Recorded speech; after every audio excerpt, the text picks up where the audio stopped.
হবিগঞ্জ ৪ আসনের সংসদ সদস্য ব্যারিস্টার সৈয়দ সায়েদুল হক সুমনকে হত্যার হুমকি দিয়েছে একটি মহল।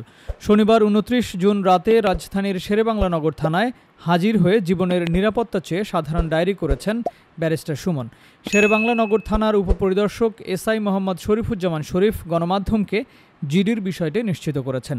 জিডিতে ব্যারিস্টার সুমন উল্লেখ করেছেন, গত ২৭ জুন ঢাকায় অবস্থানকালে রাত আনুমানিক ৮টার সময় আমার নির্বাচনী এলাকার চুনারুঘাট থানার ভারপ্রাপ্ত কর্মকর্তা তার সরকারি মোবাইল থেকে আমার হোয়াটসঅ্যাপে ফোন করে জানান যে আপনাকে হত্যার জন্য অজ্ঞাতনামা একটি শক্তিশালী মহল গত ৩ দিন আগে ৪-৫ জনের একটি টিম নিয়ে মাঠে নেমেছে।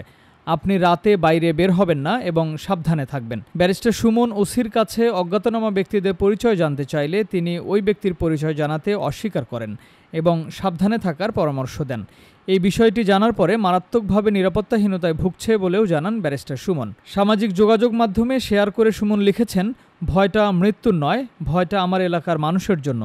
কি হবে যদি বেঁচে না থাকি? সৈয়দ সায়েদুল হক সুমন বাংলাদেশ সুপ্রিম কোর্টের আইনজীবী। তিনি আন্তর্জাতিক অপরাধ ট্রাইব্যুনালের একজন প্রসিকিউটর ছিলেন। এই পদ থেকে তিনি ২০১২ সালের ১৩ নভেম্বর পদত্যাগ করেন। দ্বাদশ জাতীয় সংসদ নির্বাচনে স্বতন্ত্র প্রার্থী হিসেবে হবিগঞ্জ ৪ আসন থেকে বিপুল ভোটে বিজয়ী হন তিনি।